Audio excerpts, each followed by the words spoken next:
Hey everyone, and welcome back to my channel. If you're new here, my name is Leah and this is True Crime and Beauty on Tuesdays. I try to upload every Tuesday. Today I didn't think I was going to be able to upload because my voice is in and out. I've been sick for a while and it's just in and out. It'll get gravelly, so yep, don't be surprised if that happens because I'm going to be doing a whole lot of talking during this video. Today we're going to be covering the Boston Strangler. And this is kind of an interesting story. It's not kind of an interesting story. It is an interesting case because they still, in a way, they truly believe that they caught him. And then in a way, there's also a little bit of doubt there if he actually committed all of those murders. So if you are new here, go ahead and hit the subscribe button. And if you end up liking this video, don't forget to hit the like button on your way out of this video. As always, this is a true crime video, so it will be covering things such as murder, rape, sexual assault, beatings, sodomizing, brutality, anything you could think of that kind of goes along with true crime. You might want to consider that when watching this video, and any of the ones that are labeled true crime. I do try to give them a true crime warning right out the gate because I want you to know that that's what we're talking about today. I'll be doing my makeup just because I like to keep my hands busy and I don't want to sit here and just talk at the screen and not be doing something. Yeah, but you're welcome to just put me down and listen to me as a podcast. So we're going to go ahead and just jump on in and get started. This particular murderer had many, many names. It's like they picked a bunch before they settled on one. And he had the name like the Mad Strangler of Boston, the Silk Stocking Murders, the Phantom Fiend, the Phantom Strangler. This man had put the fear in Boston for a few years, spanning from the times of August of 1962 to January of 1964. Strangler actually ended up killing 13 women. And this is why there are some variances in the murders. That's why even though the person confessed, they can't really believe that it was just one person, or at least that's what they're choosing not to believe. Two female investigators, Jean Cole and Loretta McLaughlin, wrote a 4-part series labeling this man, this terror, this murderer that cast a haze of terror over Boston, the Boston Strangler. And that is how it stuck. And he became known as the Boston Strangler. So the person that actually confessed to this was Albert DeSalvo. And the reason why they're not really sure if it was him that did it, even though they're sort of sure, you know, they have their doubts, is that he was kind of known as like someone who would brag a lot about things. And so I don't really know why he would brag about murders, because that would kind of end you up in the hot water and in jail. But this was just something that he did. He liked to brag. And so they really, for the longest time, they didn't have anybody else to go on. So I think that's really what it came down to. But later on we find out that he very well at least committed some of the murders, which would lead you to believe that he committed all of the murders. Albert DeSalvo was born in Chelsea, Massachusetts on September 3rd of 1931. He was one of 5 siblings. And he had a really rough life, kind of, when he was younger, because his dad was an abusive alcoholic, and he abused his mom quite frequently. And his dad also, like, would abuse him. And at one point in time, in one of the books that was written on him called The Boston Strangler, he was quoted of saying, "He smashed me across the back once with a pipe. I just didn't move fast enough." And I don't really know, like, I kind of stop and think about that, like, you didn't move fast enough because he smashed you with a pipe.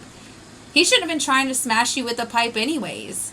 But that's the kind of things that Albert grew up with, so he didn't really have, like, the best type of influence, especially with a father influence. and his mom just kind of dealt with it. His childhood was also very rough and tough. At the very young age of 6, he had already learned to shoplift. And it's not like, it's like that set the pace for it. And he was in and out of like juvenile type of jail throughout his young age as he continued on. Just for petty things, petty little crimes. But eventually he went to reform school. And that seemed to straighten him up a little bit.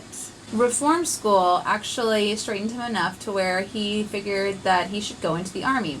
When you're in there and the drill sergeant, they're not having none of this. You know, you go in, you do your business, you do what you're supposed to do. And there's no ifs, ands, or buts. They're not going to deal with your little petty behind. But while he was in the Army, he didn't exactly, I mean, I was reading this and I was like, I didn't really think that they did that in the Army, but I don't know why I didn't think that they would have something like this in the Army, because they have choirs and military bands and things like that, and I don't know why I didn't think that they didn't have this. Well, he actually ended up getting into boxing, and he became the middleweight champion while he was over in Europe. So he was really good, like 1, 2, 3 knockout punch kind of thing. He was really good at this.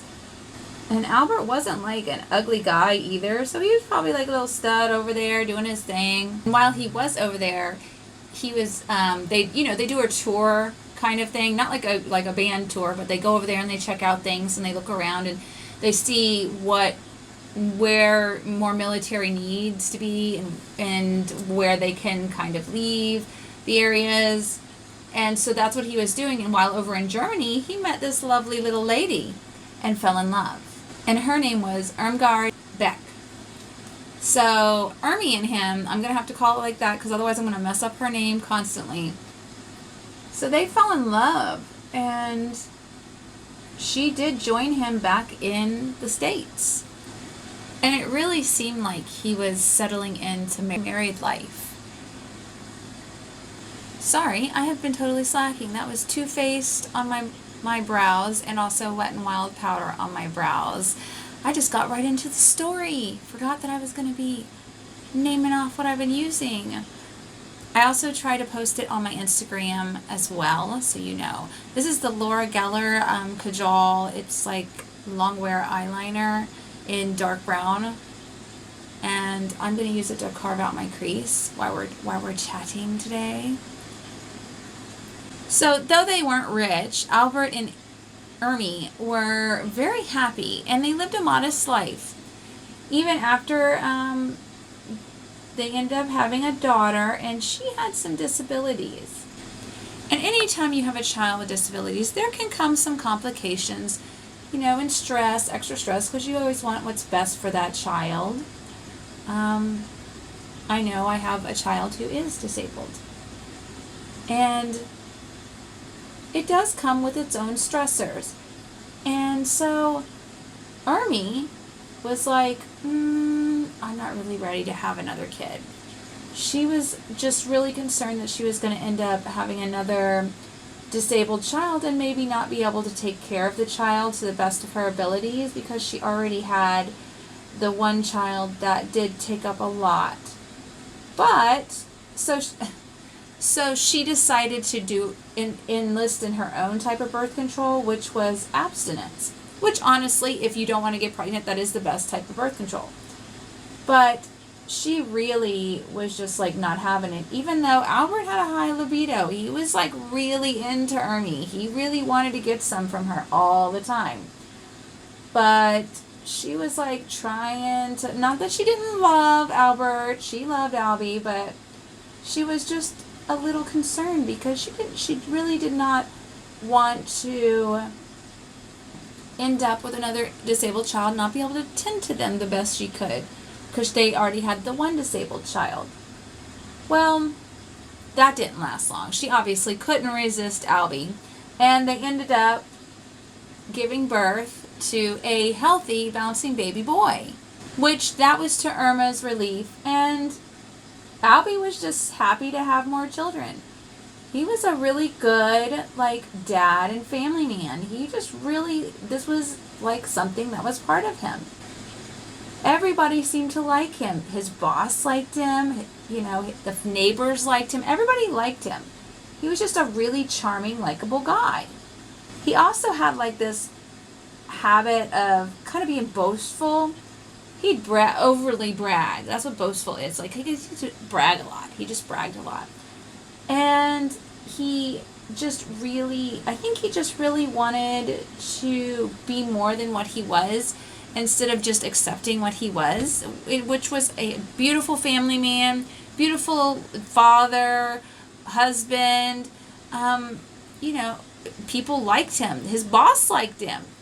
But he was like, he had to extra brag on little things, like exaggerate just a little bit here and there. And this is one reason why as we come to a close, like on the other end, this is one of the reasons why people just didn't want to believe that he was the Boston Stranglers, because he already had this predisposed disposition of bragging a whole lot. Well, yeah. Also for our eyes, we're going to be working out of some Ofra palettes, probably every single one of these. So we haven't even hit his 30s yet, and you know, he's going pretty good. His life's pretty good.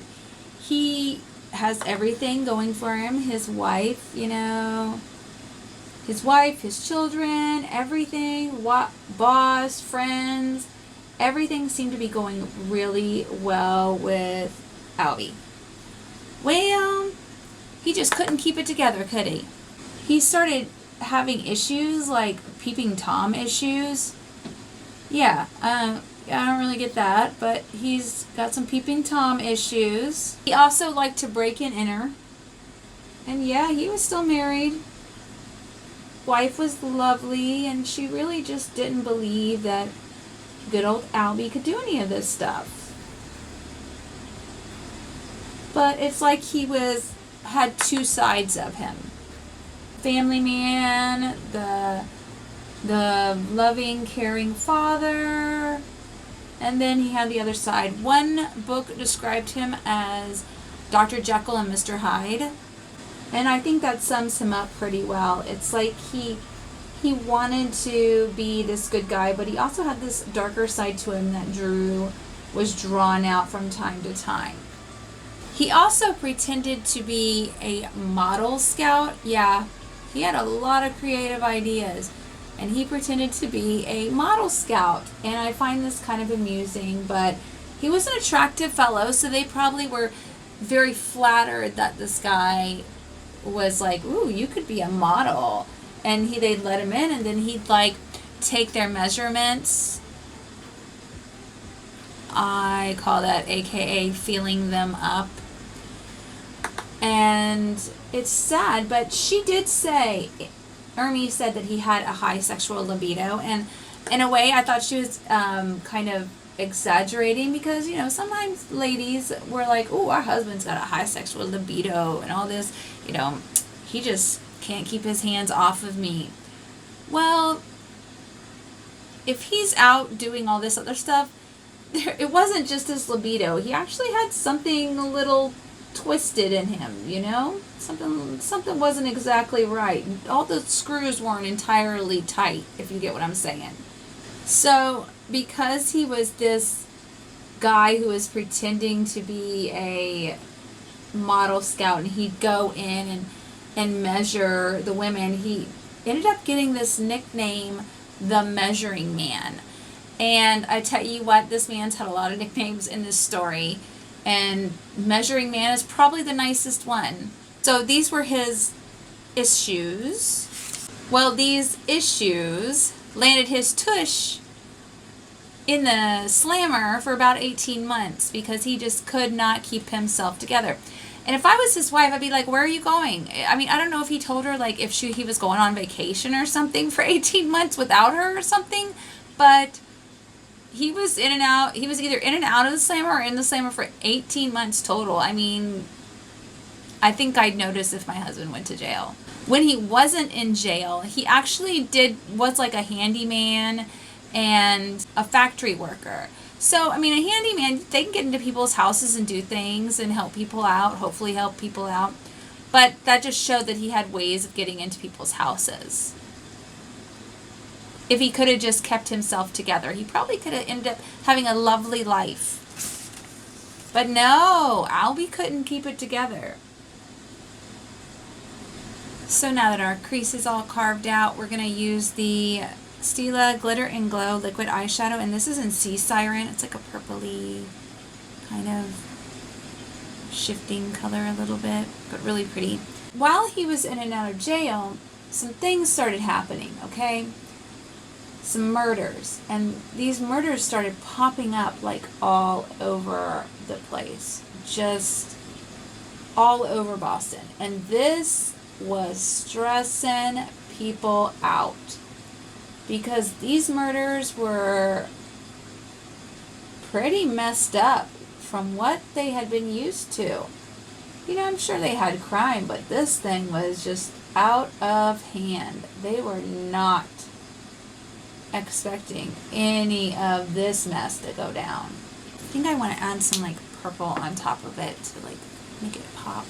So in the way this murder was, it wasn't like the murderer was targeting young women, and this is why they were a bit baffled by it. And I don't understand why they would be baffled, because anybody can be a target for a murderer. It doesn't have to just be all young women. But this seemed to baffle the police as the murders went on, because he was targeting, he only had a few young victims. Everybody else was more middle-aged and even elderly. Okay, so we're going to go ahead and jump into the victims. So the first victim that was found was Anna Slessor, and she was 55 years old. She was a seamstress, just a lovely lady, a seamstress. She would take care of people's clothing, you know. She was also a devout, like, church-going lady. So this was just like an overall, just really like everybody kind of knew her as being just like a really good lady. And like they'd be like, "Hi Anna, hi Miss Slessor, how are you doing?" And she, you know, she'd be like, "Hi honey, how are you doing?" You know, that's me. That's how it's like, I'm a, "Hey baby, how you doing? Hey honey." It's a southern thing. We have like the honey, the baby, the darling, the sugar, all that stuff, okay? Especially when it's a little baby, because, yeah. They'd be like, "Hey darling, hey boo," kind of thing. Yeah. It's just a southern thing. But Miss Slessor was just this lovely lady.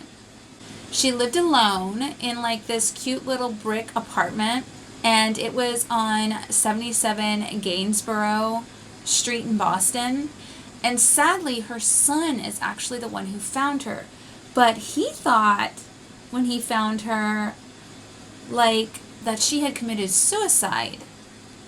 And when I get into the description of the crime scene, you're going to be like, how did this guy think that his mom committed suicide like this? So her son, Juris, he calls up the police, I presume, and he's like, "Hi, my mom committed suicide. Can you guys come over and, like, take care of her, or take care of it?" And so they showed up, but the homicide detectives also showed up. And they were like, "This doesn't look like a suicide, sir." And the homicide detectives were James Mellon and John Driscoll. And they were looking over this whole scene, and like, the apartment is trashed. So that's, why would you trash your apartment before you commit suicide? That just doesn't make any sense. She had been stripped down and had been sexually assaulted, because that's not a normal suicide thing either. And she also had a wire tied around her neck, and it was tied in a bow. Yeah, that doesn't sound very suicide-y to me either. You know, like, I don't know what her son was thinking. Maybe he just wanted to think like that. Maybe that was more like soothing to him than knowing that all this other stuff happened to his mom. I'm not really sure.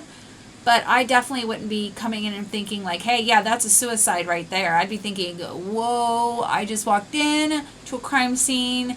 And yes, I'd be very, very excruciatingly upset if it was a family member of mine or anybody I loved or cared about.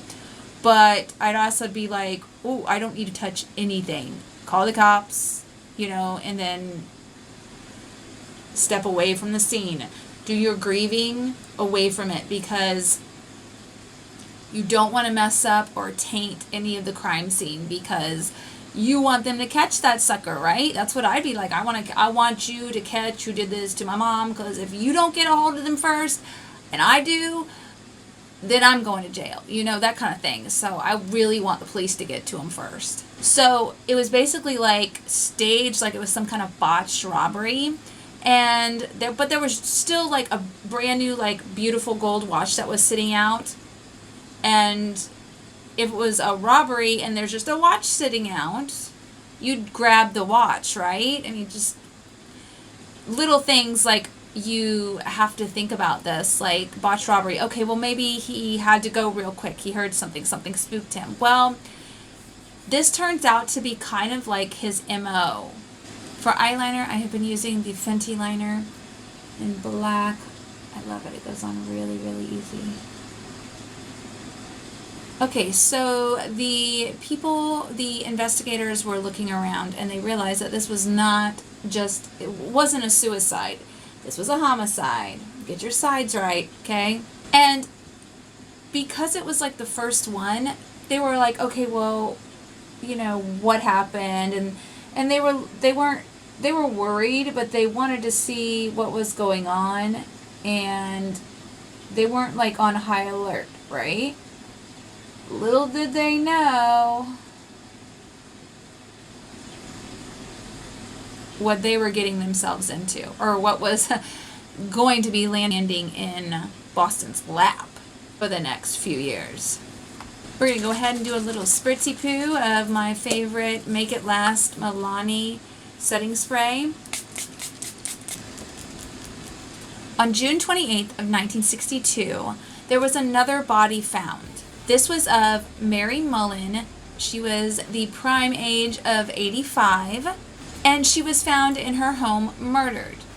But the autopsy said that she had died of a heart attack. Though the same thing had happened at her house, not the positioning, the nudeness and the positioning of her, but it was just kind of all this, a very similar MO as to what had happened before. We're going to use the Tatcha Silk Canvas Primer. And this is when things really started to amp up, okay? Like, started to pick up, so I'm going to be labeling off a bunch of things, so let's keep up. Nina Nichols was found a couple of days later, this making her the third victim, and that was about June 30th of 1962. And she was in the Brighton area of Boston. It was about the same crime scene as the very first one, whereas the second one was a little different. This one was much more similar. The woman was nude, and she was found in her apartment. So I'll be using the Too Faced Born This Way foundation, and I'm going to apply it with a brush first, and then I'm going to start at the middle of my face and keep going. And it was basically around the similar way that the first one was found, a botched burglary. The woman was naked. Her legs were strewn kind of open. The apartment was a mess, and her stockings were found around her neck and tied in a bow like the previous number one. I guess it was his calling card, the little bow, because that's common throughout all of his murders.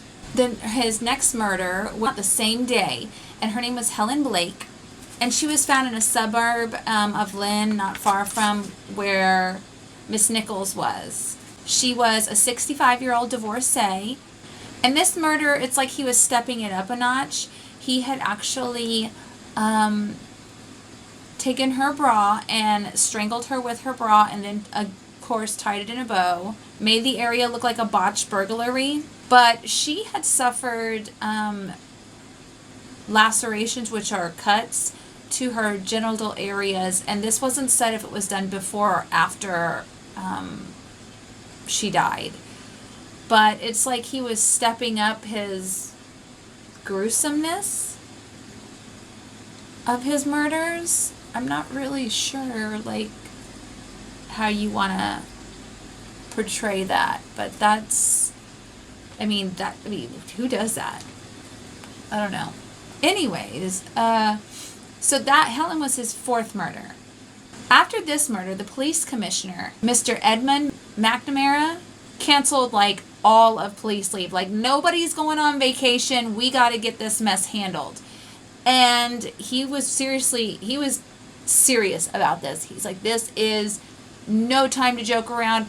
Nobody's going on vacation. You can cancel your trips and hope you can get a refund because this is serious. He also put out a statement with the media to like let it known, to kind of make sure that everybody was being careful. The women especially were being careful. They didn't talk to strangers. They were careful who they opened the door for. And a profiler, and this was new. This had started, like, profiling was new in this day and age. So was DNA kind of stuff. Really, really, like, new. And they did pull in the police profiler. I wonder what makes a police profiler. I'm going to have to look that up for, like, my next case of finding out how do they pick a police profiler? Because that's kind of interesting how they figure that out as to who's going to know what, you know? The profiler had said that it was probably a psychopath with mommy issues. Yeah, that's usually a lot of them, it seems like. And we're going to be using the Too Faced multi-use sculpting concealer, Born This Way, in multiple colors. We have porcelain, swan, and nude. Used them all. But much to their fear, there was another murder. The fifth murder was of Ida Urga. She was 75 years old, and she was found at 7 Grove Garden in Boston's West End, and this was on August 19th of 1962. She was found in a very lewd way. She had been strangled. She had been wearing a little brown nightgown, and it had been torn open and was left open to leave her exposed. And my hair is still getting in my face. I mean, it was pretty gruesome that, coming in on that, because he also had her legs propped up on 2 chairs and then a pillow underneath her bottom. So, I guess he was trying out a different position, and I don't know, it's like, why you gotta leave them like that, just all open? And I guess that was part of his shock value. I think I talked about that in a couple of other episodes, in other cases, about the shock value. It's like that's something that they go for. They really want to get your attention. But with this one, unlike the other ones, there was no sign of break-in. This did not even look like a botched murder. It was almost like she had let him in. Probably not knowing. He was a handyman. And I think I had said she was strangled. Sometimes I get a little lost with everything that I'm talking about and doing at the same time. Ida was not going to be the last of the murders. He was far from done. He was just getting started, I dare say. Jane Sullivan was found less than a day later. Yeah, less than a day later. She was just a little short jaunt down the road on Columbia, and she was a 65-year-old nurse. And it's like, what? He's just picking at everybody. This is a NYX Wonder Stick, and this is the contouring one, not the blush one. And I have to be careful, or I can look like a skeleton if I contour too much, because I have high cheekbones and I'm already sunken in there, as you can see. So Miss Sullivan was just found less than 24 hours later. Really, he was super busy. But little did they know, she had already been dead for a week. and they had just found her. It's not that they weren't doing their jobs, but she'd been dead for a week, so things were, this was before some of the other murders, so who's to say she wasn't maybe like, instead of number 6, maybe she was like number 4. And of course she was found with her silk nylon tied around her neck in a bow, and she had succumbed to her injuries of being strangled to death. And that was number 6. We're like kind of halfway through these murders. Well, this was a young one now. We're coming up on a young one. Okay? Sophia Clark was just 21 years old and was found only a few blocks from the very first victim on December 5th, 1962. So we're still in the same year. So this is now the 7th murder in the same year. She was found nude and sexually assaulted, and this time he had messed up because they had found semen at the crime scene. DNA. Right? Though DNA was new, it was still good to have it. And the killer had knocked on a neighbor's door because that was probably going to be his victim. But she had basically said, after he had been trying to get her to let him in, because saying that he had been paid to paint her house, and she was like, well, my husband's asleep in the next room. And so he left. That probably saved that woman. Not probably, that saved that woman's life. But she did get a description of him. So now we have semen and a description. And now we are on to murder number 8. We're going to use some She Glam, Ritual Rose, and Love Cake. They're liquid blushes. So this one was also a young one. This was Miss Patricia Bissett. And she was 23 and found 3 weeks later. She did live near the previous victim. Oh yeah, I'm going ham with some blush today. She was found nude, wrapped in sheets. She had been sexually assaulted and strangled with stockings, and they were tied as well. I really like these. They don't disturb my foundation. Some liquids will. So Miss Patricia Bissett was found in the same way, with her stockings tied around her neck. That's why they had the stalking killer or strangler and murder. You know, he had a lot of these different nicknames because of the way he was choosing to murder women. Now we're going to be using some Vanilla Frost. This is a She Glam liquid highlighter. Try to do your liquids before you set down your face. Now the police were like frantic. They were like freaking out because all of this was just all in 1 year, and it was like bam, bam, bam, bam, bam. They just kept going, and the police were like, oh crap, this guy is like crazy busy. And they were just, every time they turned up, there was a new body, and this was not something that they were wanting. This was really bad. I mean, of course, you know, it's really bad when people start murdering people. I mean, that's really bad. So they were interviewing like any lead they got. They were interviewing any sexual offenders that they might have come across in this time frame. Anybody who might have been seen in that area, anything. They were just grabbing at straws, at just empty straws here. They were trying so hard. You know, no one can say they weren't trying, because they were definitely trying. First time using that. That's really pretty. And to their fear, there was another victim. Now we're on victim 8. And this was Mary Brown. She was a 68-year-old found strangled and murdered in her house just 25 miles from the city. And this was March 1963.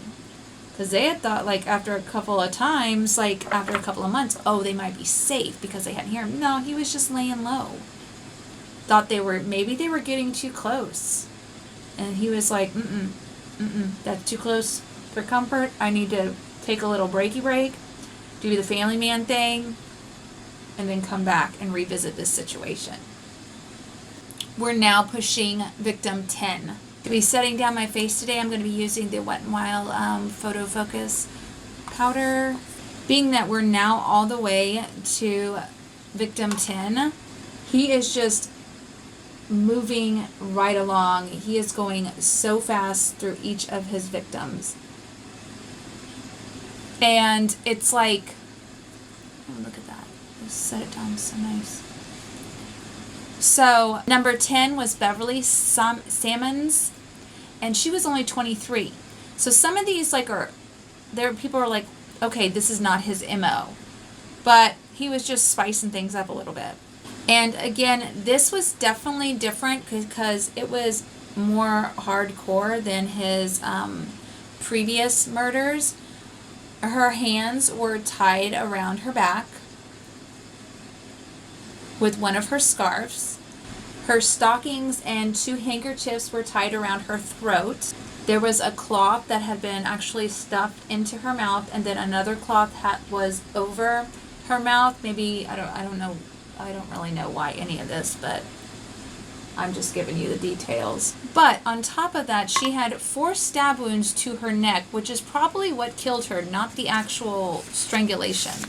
And continuing on, this was not, he was like unhinged at this point. She had another 22 stab wounds over her body. And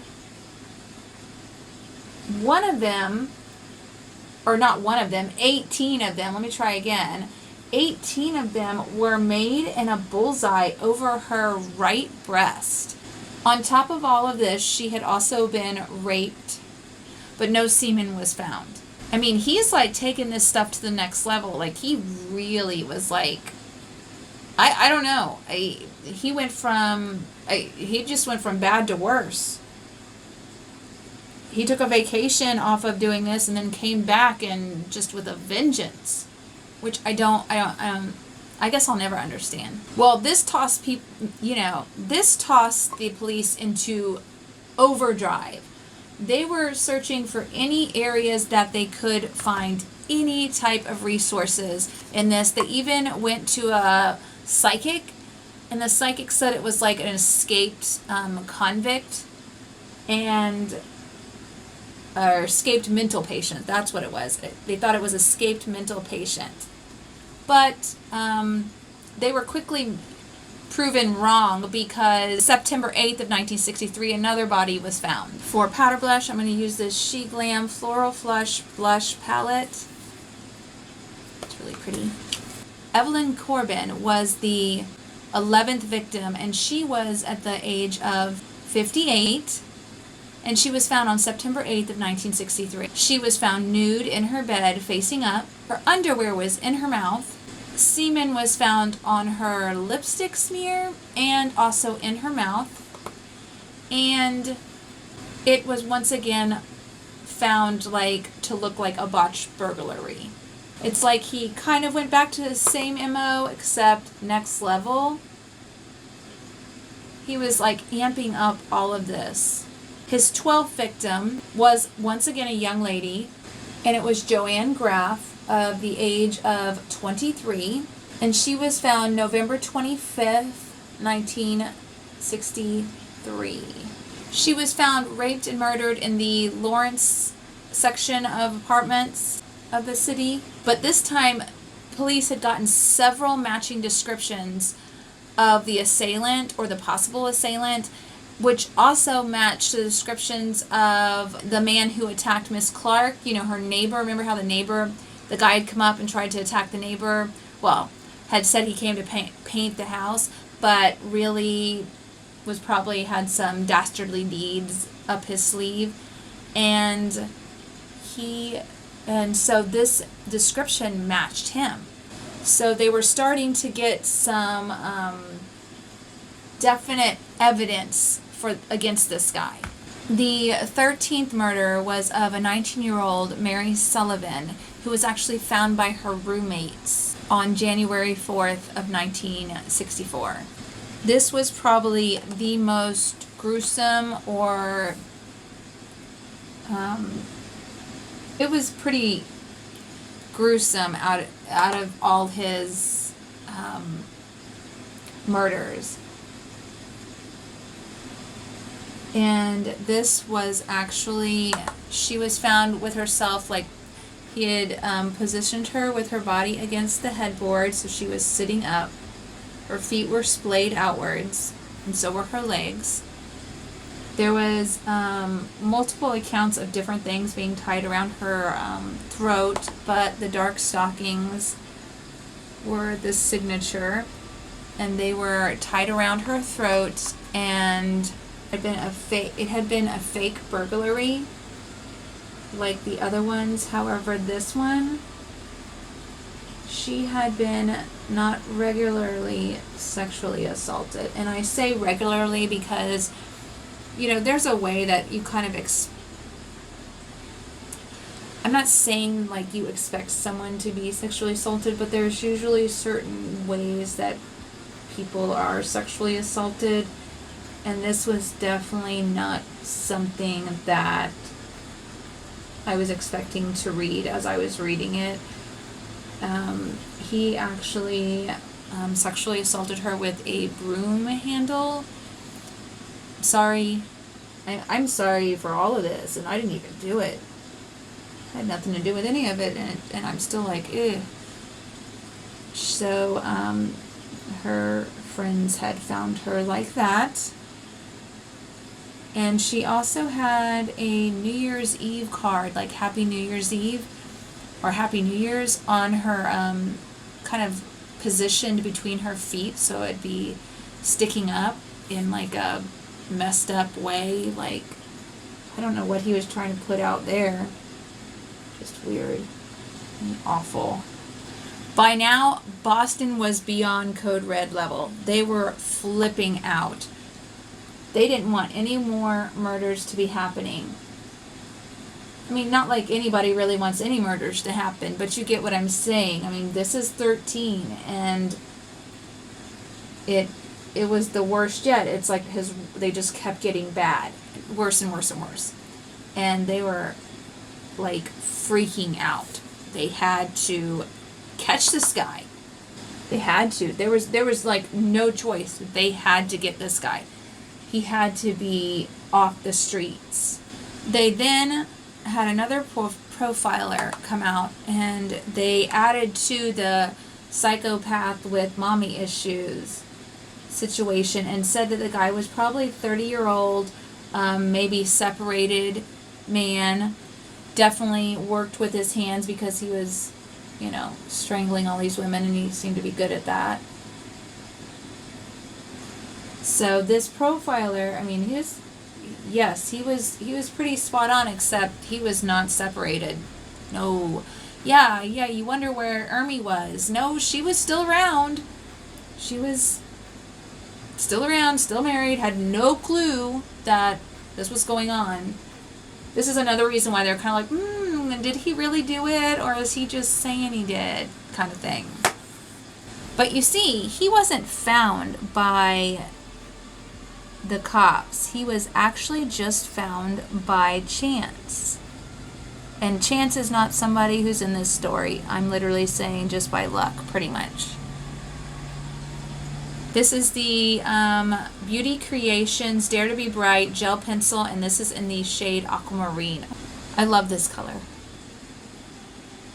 DeSalvo had been caught because he had been breaking and entering, and so he was in jail by now. For mascara today, we're going to use our Essence Lash Princess in Curl and Volume. It is seriously like one of my favorites.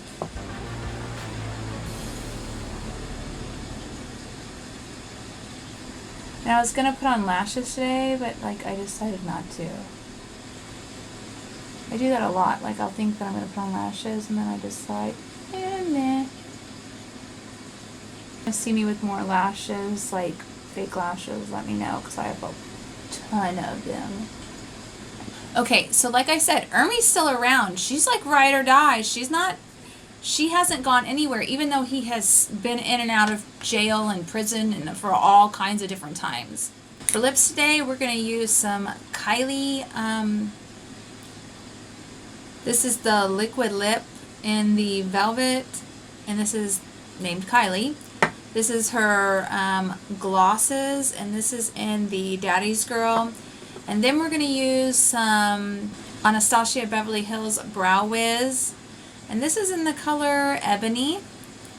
And then this is ColourPop Lippy Pencil in the shade Shot Clock.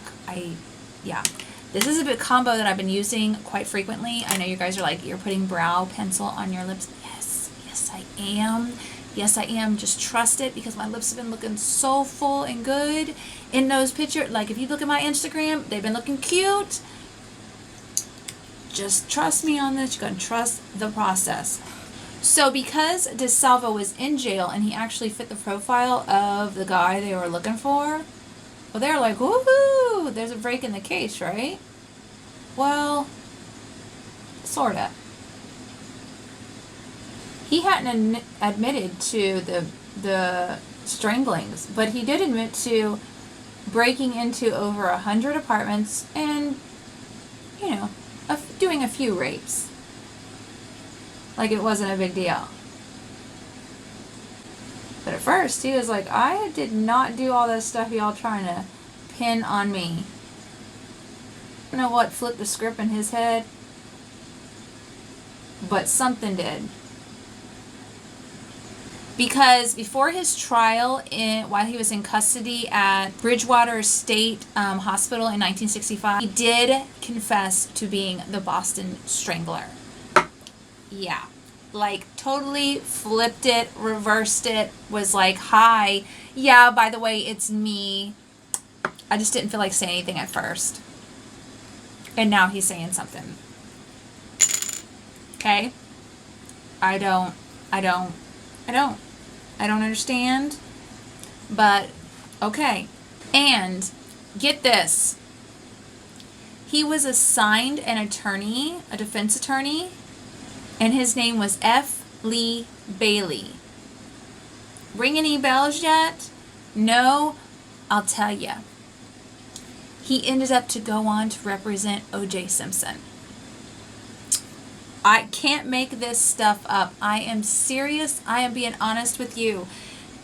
For real. He went on. Look, I don't know what it takes to be a defense attorney. Like, I would really be selective over my people I was defending, because I just don't think I could have it in me to defend a murderer or a child molester or anything like that. I couldn't. I'd be like, sorry, they're guilty. At this point in time, they even told Ermi, and she was just like, nah, he just wants to get the money to, like, tell the newspaper. He's just bragging. He's just making up brags and lying. His wife didn't even believe that he could do this. And I think, you know, she just wanted to not believe that he could do this, but yeah, when he started confessing, he started confessing. He also became friends with another really dangerous guy named George Nassar. They had talked about, like, splitting, like, the reward money, and so they had worked something out, because despite how Albert was and what he was confessing to, and if he had done all these things, and he had done a lot of criminal activities already, he did want his family to be taken care of. So with the reward money and any other money that would come across, like in book deals and things like that, his family would be taken care of. So did he do it because he was the Boston Strangler, or did he because he wanted to take care of his family? This is where things kind of get gray, but they asked, like, DeSalvo, like, what was the reason, you know, you're attacking all these older women, you're not really attacking a bunch of younger women? And he basically said attractiveness had nothing to do with it. Which I'm guessing that means it was just like a power trip. In January of 1967, Albert DeSalvo was convicted of sexual assault, burglary, and robbery in cases that had nothing to do with this case at all. But he was sentenced to life in jail in Walpole State Prison, which is now MCI Cedar Junction in Massachusetts. On November 25th of 1973, there was actually a brutal stabbing of Albert DeSalvo in which he lost his life, and it was in prison.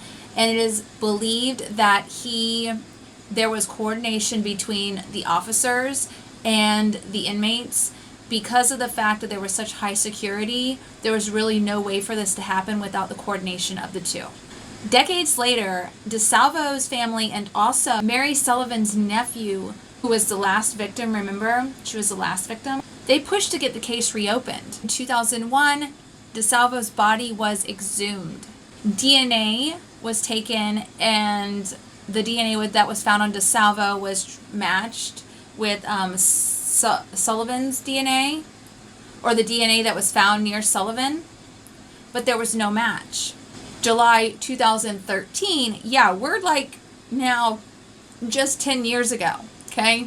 After forensic analysts revealed a familial match between preserved DNA evidence and the nephew of Albert DeSalvo, his body was exhumed again and the semen was reevaluated. It was proven to be a match. Massachusetts Attorney General Martha Coakley said the results leaves no doubt that Albert DeSalvo was responsible for the brutal murder of Mary Sullivan, and that he most likely was the Boston Strangler.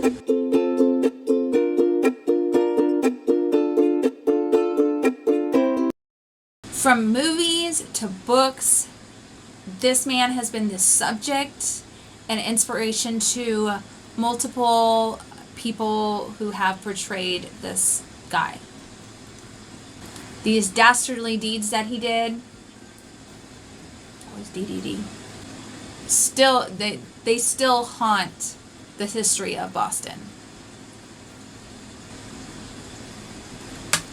See, I didn't even finish my makeup in time for this. Because I get to talking and I cannot do my lips or my liner or any of that while I'm talking.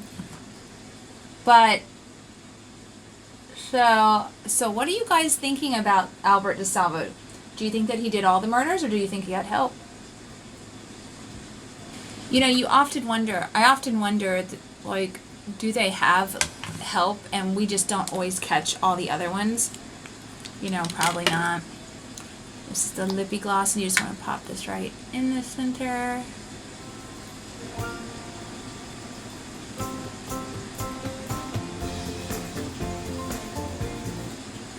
Don't go up to all the way to where you've overlined, because then you can really, it'll shine different. I'm also adding like other things to it, but I'll show you those secrets in another one, because wow, has this been a long time. I'm going to try to chop this down to make it a shorter version of this, but I don't want to leave out anything. So, I mean, I would love to hear your thoughts on this, because, like, I was thinking, like, they did prove, you know, that he did murder at least one of the victims that was from the part of the 13. So does that mean that he did all of them, or do we think that he was just bragging, or was this really truly him? Because when they did interview him, he did say details like descriptions of furniture that only the murderer would know. That being said, this is the story of Albert DeSalvo, the assumed Boston Strangler. If you guys have any comments or enjoyed the video, go ahead and leave the comments below. I love hearing from you guys. You can also hit me over on Instagram.